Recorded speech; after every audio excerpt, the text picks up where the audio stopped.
مقتدی ہے، چاہے وہ امام ہے، مرد ہے، عورت ہے، اس کو یہی طریقہ اپنانا ہے۔ اور یاد رکھیں یہ جو طریقہ بتلایا جا رہا ہے یہ مردوں کے لیے بھی ایسے ہی تکبیر تحریمہ وہ بھی کہیں گی جس طرح سے مرد کہیں گے، اس میں کوئی تفریق نہیں۔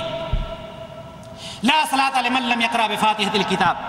دوسری روایت عبادہ بن صامت رضی اللہ تعالیٰ عنہ فرماتے کہ ہم آپ صلی اللہ علیہ وسلم کے پیچھے صبح کی نماز پڑھ رہے تھے، نبی کریم صلی اللہ علیہ وسلم کو قرات کرنا مشکل ہو گئی اس حالت میں۔ جب نبی کریم صلی اللہ علیہ وسلم نماز سے فارغ ہوئے تو آپ صلی اللہ علیہ وسلم نے فرمایا شاید تم لوگ بھی امام کے پیچھے قرات کرتے ہو، تو عبادہ بن صامت رضی اللہ تعالیٰ عنہ فرماتے ہیں ہم نے کہا کہ جی ہاں ہم بھی قرات کرتے ہیں۔ اللہ کے رسول صلی اللہ علیہ وسلم نے کیا فرمایا؟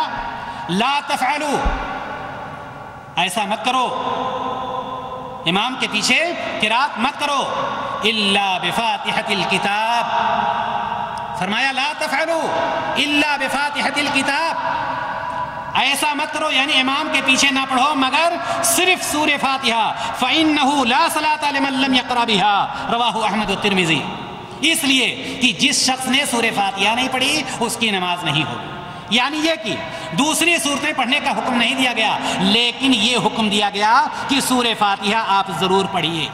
اسی طرح سے تیسری روایت سورہ فاتحہ کے بارے میں حضرت ابو ہریرہ رضی اللہ تعالیٰ عنہ سے آتی ہے، عن ابی ہریرہ رضی اللہ تعالیٰ عنہ قال قال النبی صلی اللہ علیہ وسلم من صلی صلاة لم یقرأ فیہا بأم القرآن فہی خداج، رواہ مسلم۔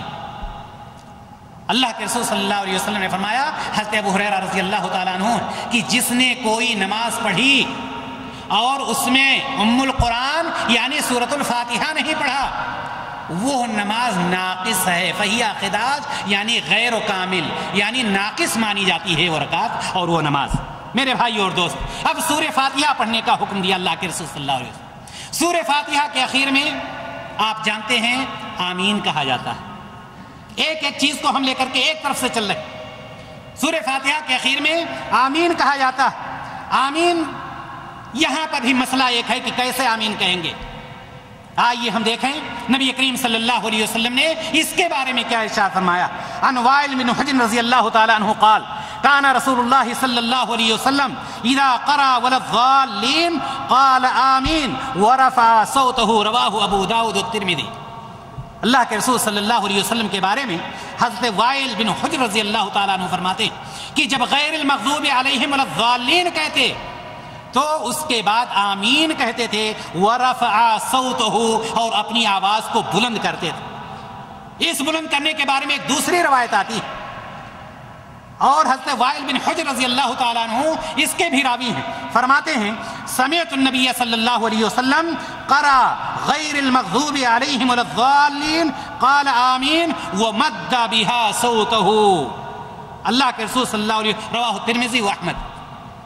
اللہ کے رسول صلی اللہ علیہ وسلم کے بارے میں فرماتے کہ میں نے سنا کہ جب نبی کریم صلی اللہ علیہ وسلم نے غیر المغضوب علیہم ولا الضالین پڑھا تو اس کے بعد آمین کہا اور اپنی آواز کو لمبی کیا، یعنی بلند آواز سے آپ صلی اللہ علیہ وسلم نے آمین کہا۔ دینی بھائی اور دوستو، یہ تو بات ہو گئی سورہ فاتحہ تک۔ آگے اللہ کے رسول صلی اللہ علیہ وسلم صحابی کو کیا بتلا رہے ہیں؟ ثم ارکع حتی تطمئن راکعا، جب آپ نے سورہ فاتحہ پڑھ لیا اور اس کے بعد کوئی سورت پڑھ لی تو اس کے بعد آپ کو کیا کرنا ہے؟ رکوع کرنا ہے۔ رکوع کا طریقہ کیا ہونا چاہیے اور رکوع میں جائیں گے کیسے، ہمیں یہ چیز سب سے پہلے جان لینی چاہیے۔ حضرت ابن عمر رضی اللہ تعالیٰ عنہ کہتے ہیں کہ میں نے آپ صلی اللہ علیہ وسلم کو دیکھا کہ جب آپ صلی اللہ علیہ وسلم نماز شروع کرتے رفع یدیہ حتی یحاذی منکبیہ وقبل ان یرکع واذا رفع من الرکوع ولا یرفعہما بین السجدتین، رواہ البخاری و مسلم۔ حضرت ابن عمر رضی اللہ تعالی عنہ کی روایت فرماتے ہیں کہ جب نبی کریم صلی اللہ علیہ وسلم نماز شروع کرتے تھے تو تکبیر تحریمہ کہتے وقت رفع الیدین کرتے اور جب رکوع میں جاتے تو رفع الیدین کرتے اور جب رکوع سے اٹھتے تب رفع الیدین کرتے ولا یرفعہما بین السجدتین، لیکن دونوں سجدوں کے درمیان نہیں کرتے تھے۔ معلوم یہ ہوا کہ جب اب ہمیں کیا کرنا ہے، ہمیں رکوع کرنا ہے، رکوع میں جانا ہے۔ آپ سورہ فاتحہ پڑھ چکے، کوئی سورت پڑھ چکے، اب رکوع میں جاتے وقت آپ اپنے ہاتھوں کو کندھوں کے برابر یا کان کے برابر لے جائیں گے اور رکوع میں چلے جائیں گے۔ رکوع میں کیسے جائیں گے؟ کیا رکوع میں گئے اور کھڑے ہوئے ہیں آدھا اور آدھا؟ اللہ کے رسول صلی اللہ علیہ وسلم ثم ارکع حتی تطمئن راکعا، رکوع جائیے، بالکل پیٹھ آپ کی سیدھی ہونی چاہیے، یہ نہیں کہ ایسے ہو سر آپ کی اٹھی ہوئی، سر اٹھا ہوا ہو، نہیں، بالکل سیدھی پیٹھ ہونی چاہیے، سر بھی بالکل برابر ہونا چاہیے، یہ دونوں حصہ، پورا حصہ بالکل برابر ہونا چاہیے۔ ایک بات۔ دوسری بات یہ کہ رکوع حتی تطمئن راکعا، یہاں تک کہ رکوع میں آپ کو اطمینان حاصل ہو جائے، یہ نہیں کہ رکوع گئے اور فوراً اٹھ گئے۔ یہی وجہ تھی کہ صحابی کو نبی کریم صلی اللہ علیہ وسلم فرماتے تھے ارجع فصلی فإنک لم تصلی، جاؤ دوبارہ۔ کیا کوئی رکوع نہیں چھوڑ رہے تھے، وہ سجدہ نہیں چھوڑ رہے تھے، کوئی چیز، بس جلدی جلدی نماز ہو رہی تھی، نہ رکوع اچھے سے ہو رہا تھا نہ سجدہ اچھے سے ہو رہا تھا، جس کی وجہ سے نبی کریم صلی اللہ علیہ وسلم نے فرمایا گویا کہ تم نے نماز ہی نہیں پڑھی۔ تو حتی تطمئن راکعا، اب یہاں پر رکوع میں جا کر رکوع کی دعا وہ شخص پڑھے گا سبحان ربی العظیم یا دوسری دعائیں جو بھی ثابت ہیں، دعائیں پڑھ لیا، سیدھا وہ شخص بالکل پیٹھ سیدھی کر کے رکوع میں وہ کھڑا ہوا، اب وہ سمیع اللہ لمن حمدہ کہہ کر کے اٹھنا چاہتا ہے۔ ایسے اٹھتے ہوئے وہ کیا کرے گا؟ ظاہر سی بات ہے، جیسا کہ پہلی روایت بخاری اور مسلم کی آئی کہ وہ شخص جب رکوع سے اٹھے گا تو رکوع سے اٹھتے وقت رفع الیدین کرے گا۔ رفع الیدین یعنی کندھے تک ہاتھ اٹھائے یا کان کے برابر تک ہاتھ لے جائے۔ رفع الیدین کے بارے میں بہت سارے مشاکل آتے ہیں، کچھ لوگ کہتے ہیں یہ صحیح ہے، کچھ لوگ کہتے ہیں یہ غلط نہیں، یہ غلط ہے اور یہ ہے ایسا ہے، لیکن آئیے ہم اس کو بھی سمجھ لیتے ہیں۔ پہلی بات، بخاری اور مسلم کی روایت آپ کے سامنے پیش کی جا چکی ہے، آئیے کچھ علماء کے اقوال ہم دیکھتے ہیں، ان کے فتاوے کیا رفع الیدین کے بارے میں۔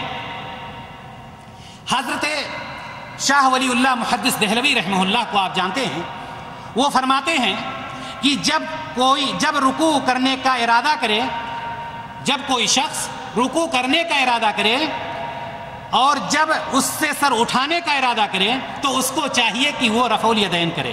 حجت اللہ البالغہ میں شاہ ولی اللہ محدث دہلوی رحمہ اللہ یہ فرماتے ہیں۔ اسی طرح سے مولانا عبدالحی حنفی رحمہ اللہ کا نام معروف ہے، سب کوئی جانتا ہے، وہ کیا لکھتے ہیں؟ وہ فرماتے ہیں، ان کا فتویٰ ہے کہ رسول اللہ صلی اللہ علیہ وسلم سے رفع الیدین کرنے کا بہت کافی اور نہایت عمدہ ثبوت ہے۔ جو لوگ کہتے ہیں کہ رفع الیدین منسوخ ہے ان کا قول بے دلیل ہے، یہ مولانا عبدالحی حنفی رحمہ اللہ فرماتے ہیں۔ ان کے بعد آئیے دیکھیں حنفی مذہب کی معروف اور مشہور اور معتبر کتاب در مختار، ہر کوئی اس کتاب کو جانتا ہے۔ در مختار میں کیا موجود ہے؟ جس نے کہا رفع الیدین سے نماز میں نقصان آتا ہے اس کا قول مردود ہے۔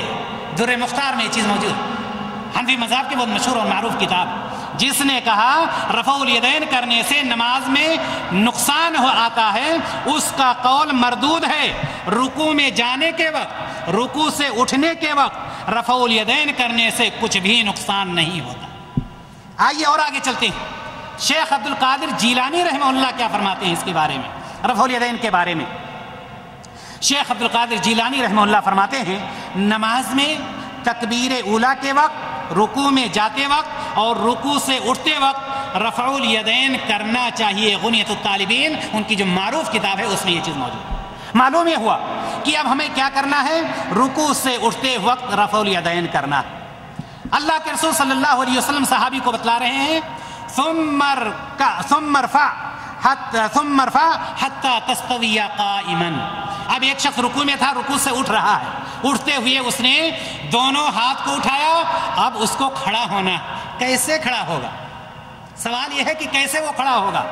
اللہ کے رسول صلی اللہ علیہ وسلم سے پوچھیے، کسی سے پوچھنے کی ضرورت نہیں، حتی تستوی قائما، یہاں تک کہ بالکل سیدھا کھڑا ہو جائے۔ آپ دیکھیں گے کچھ لوگوں کو رکوع سے اٹھتے ہیں، ابھی ان کی پیٹھ برابر